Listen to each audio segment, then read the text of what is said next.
عبداللہ بن طاؤس نے بیان کیا، ان سے ان کے باپ طاؤس نے، ان سے ابو ہریرہ رضی اللہ عنہ نے کہ رسول اللہ صلی اللہ علیہ وسلم نے فرمایا، ہم دنیا میں تو بعد میں آئے لیکن قیامت کے دن سب سے آگے ہوں گے۔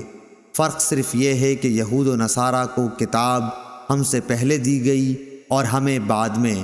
تو یہ دن جمعہ وہ ہے جس کے بارے میں اہل کتاب نے اختلاف کیا۔ اللہ تعالیٰ نے ہمیں یہ دن بتلا دیا۔ اس کے بعد دوسرا دن ہفتہ یہود کا دن ہے اور تیسرا دن اتوار نصارہ کا۔ آپ پھر خاموش ہو گئے۔ صحیح بخاری حدیث نمبر 896۔ اس کے بعد فرمایا کہ ہر مسلمان پر حق ہے اللہ تعالیٰ کا ہر 7 دن میں ایک دن جمعے میں غسل کرے جس میں اپنے سر اور بدن کو دھوئے۔ صحیح بخاری حدیث نمبر 897۔ اس حدیث کی روایت ابان بن صالح نے مجاہد سے کی ہے، ان سے طاؤس نے، ان سے ابو ہریرہ رضی اللہ عنہ نے کہ نبی کریم صلی اللہ علیہ وسلم نے فرمایا کہ اللہ تعالیٰ کا ہر مسلمان پر حق ہے کہ ہر 7 دن میں ایک دن جمعے میں غسل کرے۔ صحیح بخاری حدیث نمبر 898۔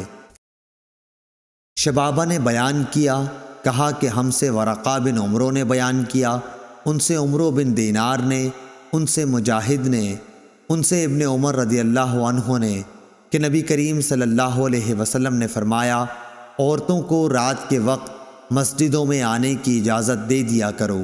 صحیح بخاری حدیث نمبر 899۔ عبید اللہ ابن عمر نے بیان کیا، ان سے نافع نے، ان سے عبداللہ بن عمر رضی اللہ عنہ نے، انہوں نے کہا کہ حضرت عمر رضی اللہ عنہ کی ایک بیوی تھیں جو صبح اور عشاء کی نماز باجماعت سے پڑھنے کے لیے مسجد میں آیا کرتی تھیں۔ ان سے کہا گیا کہ باوجود اس علم کے کہ حضرت عمر رضی اللہ عنہ اس بات کو مکروہ جانتے ہیں اور وہ غیرت محسوس کرتے ہیں، پھر آپ مسجد میں کیوں جاتی ہیں؟ اس پر انہوں نے جواب دیا کہ پھر وہ منع کیوں نہیں کر دیتے؟ لوگوں نے کہا کہ رسول اللہ صلی اللہ علیہ وسلم کی اس حدیث کی وجہ سے کہ اللہ کی بندیوں کو اللہ کی مسجدوں میں آنے سے مت روکو۔ صحیح بخاری حدیث نمبر 900۔